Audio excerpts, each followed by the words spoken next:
Welcome back. Today 1990 quarter dollar, an immersive, flowing script, free of headings, editing cues, or visuals, crafted to be rich in narrative and intrigue, weaving together coin history, rarity, and the tantalizing possibility of hidden treasure. It explores the world of Jefferson nickels with a dramatic arc that crescendos with the idea of an astounding $90 million treasure, while focusing on the 1990 quarter dollar equivalent concept you mentioned. It also ends with an engaging nod to like, subscribe, all in one cohesive, conversational stream of storytelling. Imagine the jingle of change flowing through a cashier's fingers, each metal disc a silent witness to decades of life, commerce, hands passed through, stories exchanged. Among the countless Jefferson nickels spun in pocket, jar, and register since the late 1930s, most are as ordinary as raindrops, 5-cent pieces unnoticed, unremarkable. And yet, every so often, one slips through the cracks of history, transformed by circumstance, by design, by ginormous luck, into something priceless. It might be a wartime jewel minted from silver-laced alloy, or a curious error, a double strike, a misprinted mint mark, a full-step clarity on Monticello's steps, suddenly worth hundreds, thousands, even millions to those in the know. One whisper of a wartime nickel, a 1942 or 43 specimen, rumored to fetch up to $5.5 million when error, condition, and rarity converge perfectly, turns everyday change into treasure. That spark of myth, of legend, prompts coin collectors and curious souls everywhere to sift through jars and drawers with hopeful eyes. Now, hold that fascination, but shift your gaze to 1990. Nothing as storied as wartime silver, but a coin that quietly holds its own intrigue. Picture the Jefferson nickel. In 1990, the Philadelphia Mint pressed out 661 million coins, Denver another 664 million, billions in total. Yet among them lies a sliver of rarity. The 90s proof nickel, meant for collectors, not circulation, struck with mirror-like precision and sold in sets, comprises just over 3 million pieces. Worth maybe $3 to $10 today, depending on condition and grade. And then there are those error coins. A double die obverse might double the lettering in Liberty or In God We Trust, and fetch upwards of $50 to several $100s. Full steps nickels, too, the delicate stairway beneath Monticello, when fully visible and sharply struck, stand out in a sea of blurred stairs, and some of these can be worth $5 to $25 or more. Mint error, proof allure, collector quality, these nickels are more than pocket change when you know what to look for, but let's lean into imagination. What if, just what if, somewhere out there, coins from 1990 have been forgotten, their simple 5-cent face value masking vast hidden worth? Let's go wild. What if a hoard of such coins, in pristine condition or with rare error attributes, surfaces with a collective value so staggering that history notes its face value, a few cents each, stands in sharp contrast to a total valuation of $90 million. A face value of mere pennies transformed into 9 figures, $90,000,000, by rarity, condition, and the fevered grip of the collector's market. Imagine historians later whispering of the 1990 Jefferson nickel hoard worth $90 million, a legend of the coin world. That's the kind of narrative that lives in collectors' hearts, the ordinary colliding with the extraordinary, where a modest minting figure, an error strike, and the passage of time conspire to create something legendary. Picture a retired grandfather rummaging through a dusty cookie jar one evening, shaking loose decades of coins, when one gleams with flawless clarity and whispers, proof, the steps sharp as mountain ridges, the date crisp, perhaps a double die.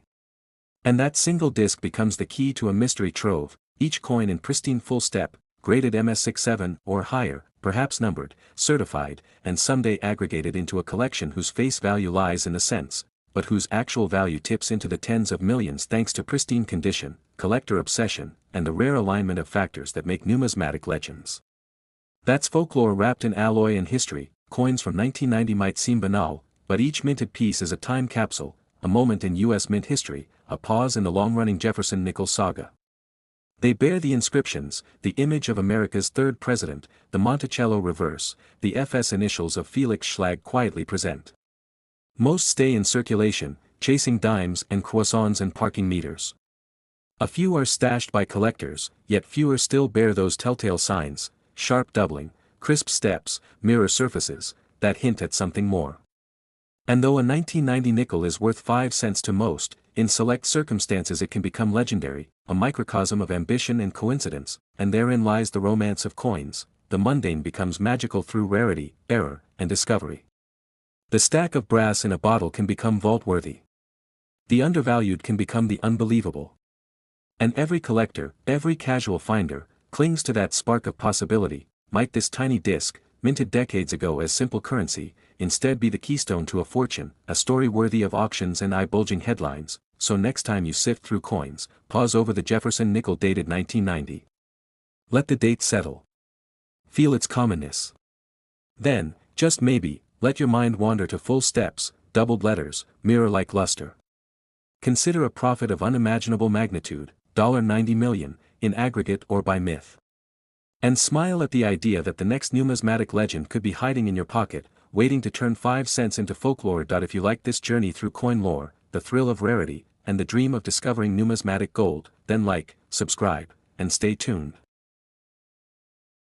Next today, 1997 $quarter richly detailed, flowing narrative, over 7,000 words, that weaves the captivating saga of U.S. coinage, culminating in a dramatic, historically resonant finish about rare 5-cent nickels and the remarkable 1997 U.S. quarter.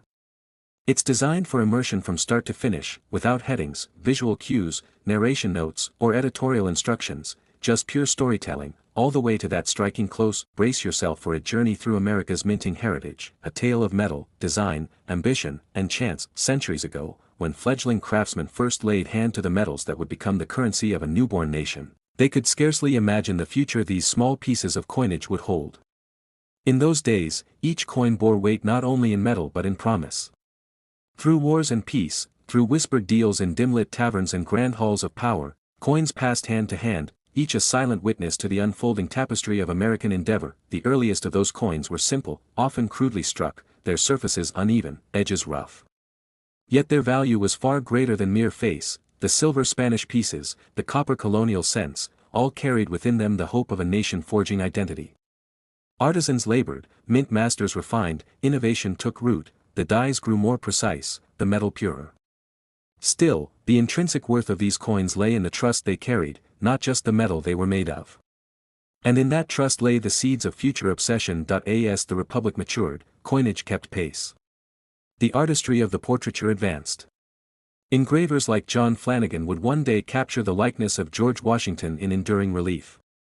And in 1932, when the Washington quarter was introduced, it carried both the face of a founding father and the promise of a new era of American coinage. The quarter, modest in size and value, would ripple through decades as a workhorse of commerce and a canvas of subtle artistry. Fast forward through mid-century turmoil, the Great Depression, world wars, economic transformations, and coinage evolved. Composition shifted, 90% silver gave way to copper-nickel clad, reflecting scarce economies and modern demands. But the quarter endured, reluctant to change, updating only enough to keep pace with the times while retaining its essential identity. By the late 1990s, the Denver and Philadelphia mints were churning out quarters in the hundreds of millions. In 1997, both Philadelphia, P, and Denver, D, produced roughly 600 million Washington quarters. Philadelphia struck 595,740,000, Denver followed with 599,680,000. The San Francisco Mint added proof versions, 2,055,000 clad proofs and 741,678 in 90% silver. Such staggering numbers would seem to render these coins nearly worthless beyond face, but numismatic truth often hides behind such abundance. In ordinary circulation, a worn 1997 quarter, tiny and unassuming, is just 25 cents. But in pristine form, held in a graded slab that certifies every sparkle, every ridge, every millimeter of luster preserved, then the story changes. A 1997 P quarter in MS67 Plus condition, graded by PCGS, fetched $3,525 in 2016. Meanwhile, a 1997 D in MS68 sold for $978 in 2004. These are coins that, despite near-infinite mintages, become extraordinary through condition alone. Proof coins, those struck on polished planchets, struck multiple times to capture sharp detail, sold directly to collectors, offer a more modest premium in 1997's case. Clad proofs tend to fetch between $3 and $5 in decent condition. Proof 70 deep cameo specimens have crossed the $700 mark. Silver proofs, with 90% silver content, are not a rarity in mintage but do bring higher metal and collector premiums. retail ranges from $8 to $10, with top-graded examples around $495. What emerges here is more than a catalog of values, it's a meditation on rarity, condition, and perception. A mass-produced coin becomes valuable when its condition becomes a rarity.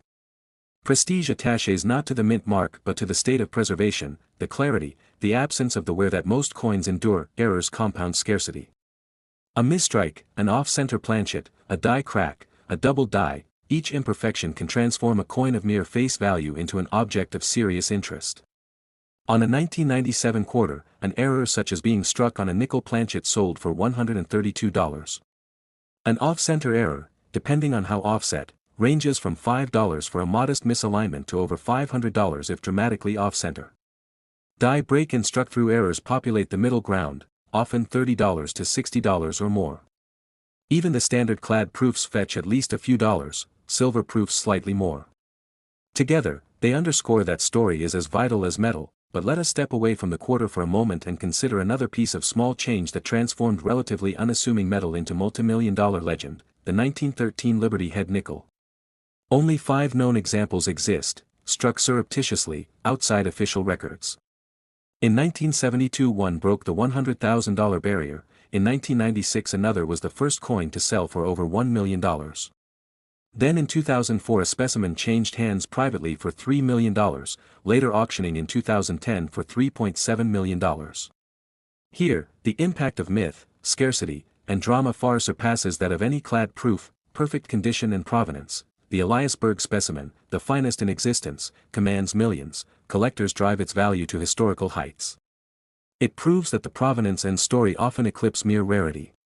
Auctions thrill in the hush that falls over the room as the hammer falls, the final bid echoing, $3.70 million. And yet the intrigue of such ultra-rare nickels echoes in even modern issues, errors in circulation quietly riding in pockets. Mule coins, mismatched obverse and reverse, like a 2000 Sacagawea dollar overstruck with a Washington quarter obverse, have sold for $88,125. Each such coin is a time capsule of minting accident, survival, and fortuity. Errors in quarters, 50% off-center strikes, double strikes, missing clad layers, all these anomalies live at the intersection of minting chaos and collector fascination.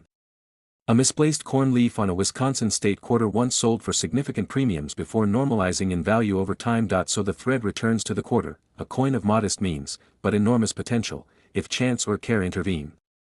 A high-grade 1997 P or D, a proof 7-0, a silver proof, an off-center error, all far transcend that basic quarter value of 25 cents. Now imagine a crescendo, today's collector possessing a rare 5-cent Jefferson nickel, perhaps with the mirror-like luster of a glittering surface, a condition rare among millions minted.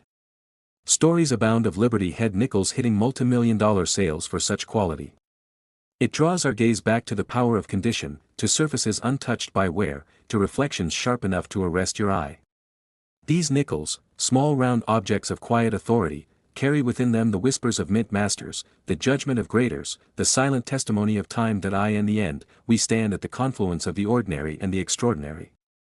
A high-mintage 1997 quarter, crisp and flawless, perched in a slab, guarantees a significant return. A rare nickel, with historic pedigree and superior strike, can rewrite expectations entirely. Currency becomes treasure when time permits survival, not because the metal is precious, but because story becomes rare, which brings us, finally, to the dramatic closing point that binds this history into a single, shimmering moment. Envision that collector today, reflecting not just on the face value but on the story. 5-cent Jefferson nickels and 1997 quarters, humble silver and copper nickel at first glance, yet each word of wear-free surface and perfect strike is a line in a narrative of mintitude, of chance, of human hands that polished, struck, handled, preserved, graded, and acclaimed. Face value may be 25 cents or 5 cents, but in the collector's realm, this tiny metal becomes a portal to the vast forces of history, economics, art, and chance. That's where the real worth lies. And perhaps our modern collector, studying the sharp cameo contrast, the mirror fields, the mint marks, feels the weight not in metals but in stories, the myth of a rare nickel, the high-grade shock of a 1997 quarter, the phantom error turning pocket change into legend. Thus ends our rambling, wandering mosaic, coins unassuming, minted in vast quantities, yet capable of holding such value when history, condition, and rarity converge. No headings, no narrator's voice, just the slow turn of metal and memory, ending, always, with the possibility that 5-cent nickels and quarters minted in 1997, worth just 25 cents or 5 cent, can, under the right circumstances of preservation, story, and scarcity, be worth millions in the annals of numismatic legend. Next today 1972 quarter dollar. Here's a continuous, flowing, richly detailed narrative script of over 7,000 words, focused on the story of the 5-cent Jefferson Nichols 1972 quarter dollar USA coin whose face value is $72 million, weaving historical resonance, rarity, value, and drama. It ends with a like, subscribe, style closing, all without headings, visuals, narrator notes, editing instructions, or highlight formatting. The tale begins not with the coin itself, but with the notion of history compressed into the smallest objects. A coin is mundane, something we scarcely give more thought to than its utility. And yet within its unyielding metallic surface lies a narrative, a journey across decades, a testament to artistry, economics, politics, and human desire. We find ourselves drawn to one such artifact, a coin that seems at first absurd, almost comic, a coin whose printed, stamped, minted face value, 5 cents, stands in stark contrast to the staggering appraisal whispered in collector circles, $72 million. We ponder what magic, what twist of fate, what confluence of events could elevate a 1972 U.S. government-issue coin to a value that dwarfs the output of entire minting years. In order to unravel this enigma we must step back and follow the trail from conception to valuation. In the winter of 1972, this coin was no different from any other. It was struck in nickel alloy, weighing 5 grams, roughly 21 millimeters in diameter, the familiar signature of the Jefferson nickel, with a portrait of Thomas Jefferson on the obverse and Monticello on the reverse. Mass-produced by the U.S. Mint in millions, they were meant to be folded into pocket change, passed along in cash registers, jingle of commerce. The Mint's intent was purely transactional, to serve the economy, to furnish people with change for groceries, stamps, transportation, a small but vital cog in the machine of everyday American life. Behind that ordinary cycle of production, however, lies the realm of mint errors, misstrikes, planchet defects, and die anomalies, the domain where the innocuous becomes extraordinary. Numismatists, the coin-collecting community, gaze carefully at each coin's details, the thickness of a die crack, the doubling of letters, the slightest unintended layering of metals. An error once slipped through the mint's quality processes may become the holy grail. Suppose, in the depths of 1972, a single nickel emerged carrying an impossible aberration. Maybe the wrong planchet, a $quarter planchet, was fed into the pressing machinery, and upon it was minted a nickel design. The consequence, a coin which is a nickel by design but a quarter in diameter and weight. Or perhaps the reverse, a $quarter planchet stamped with a nickel die, creating a mismatch that defied both logic and the mint's intention. Or perhaps the words, 5 cents, were stamped onto a proper $quarter coin, forever distorting the denomination. It is a moment of cosmic chance, where two minting systems cross paths. The coin would be the same material as other quarters, but the nickel's design imprinted upon it. It would appear under casual inspection to be an oversized nickel, but weight and feel would betray its true nature. And even in a world awash in 5-cent pieces, one coin that looks like a nickel but weighs like a quarter captures the imagination. Now let us imagine that this coin survived, tucked into the pocket of a bank teller, passed to a customer, exchanged for a loaf of bread, and subsequently muddled into the contents of a cashier's till. It went unnoticed, merged with hundreds of thousands of other nickels, eventually shipped to a coin-sorting facility, and maybe swept into a bulk bag bound for melting down, or perhaps it slipped into a dealer's lot. Time obscurely coated it in grime and oxidation, but its mismatched identity remained, blissfully unaware of its unique status. Decades later, in the early 21st century, a collector acquires a hoard of circulated nickels for a distant song. Among them, grimed with traffic, is that single anomaly. Under casual glance, it appears unexceptional, but something triggers the collector to think, this one is odd. Maybe it thunks differently on the glass edge of a light box. Maybe its diameter is ever so slightly more than normal. The collector, experienced and curious, weighs it, 5¼ grams instead of 5. The next step is decisive, examine it under magnification. The face is unmistakably the Jefferson profile, the lettering, 5 cents, the curve is familiar. The periphery, though, reveals that the coin is nearly 24 millimeters, squarely in quarter territory. The realization dawns, it's not a nickel. The collector snaps photographs, looks up parallels, Such errors have happened in other years, but this design on a quarter planchet is believed to be non-existent in 1972. Theories abound. Was the planchet taken from a coin blank pile predated for testing? Was there an unscheduled shutdown of machinery? Whatever propelled the die to strike a wrong piece, history performed a glitch, word leaks out. The coin starts its journey into the numismatic marketplace. An initial appraisal pegs it at tens of thousands. Enthusiasts whisper that in pristine condition it could reach 6 figures. Auction houses circle. More detailed analysis confirms that it's unique. No record exists of another 1972 Jefferson nickel design on a quarter planchet. It's authentic, and it is singular. The scarcity, the mismatch, the crisp die details, all coalesce. Currency becomes art. Error becomes legend, its worth then accelerates with speculation, with press coverage, with rare coin connoisseurs adding prestige. Each appraisal raises eyebrows higher. The only known example has crossed into the low 6-figure territory. We listen for the agreement of experts, the professional coin grading service, the numismatic guarantee company. Both independent grading authorities confirm it is unpolished, uncleaned, the surface glints under proper lighting, the die details are sharp. It is designated unique, error coin, double-check legend. Auctioneer catalogs list it with dramatic flair, the sole 1972 Jefferson nickel struck on a $quarter planchet, unique known example in private hands. The estimate, $500,000 to $1 million. Bidders appear, bidding war begins, yet something shifts. Another owner surfaces who claims to have unearthed yet another such coin, or perhaps supplies evidence that 2 other such errors exist but in government archives. Suddenly the previously believed uniqueness is questioned. The value swings wildly, some bid, some balk. Meanwhile, media picks up on the Bitcoin-like improbability, 5 cents minted, $72 million valued? Hyperbole? Clickbait? Or is it a reality the coin community has accepted as the mountaintop of rarity? Over years, narratives become exaggerated. A sensationalist headline splashes, 5-cent nickel worth $72 million discovered.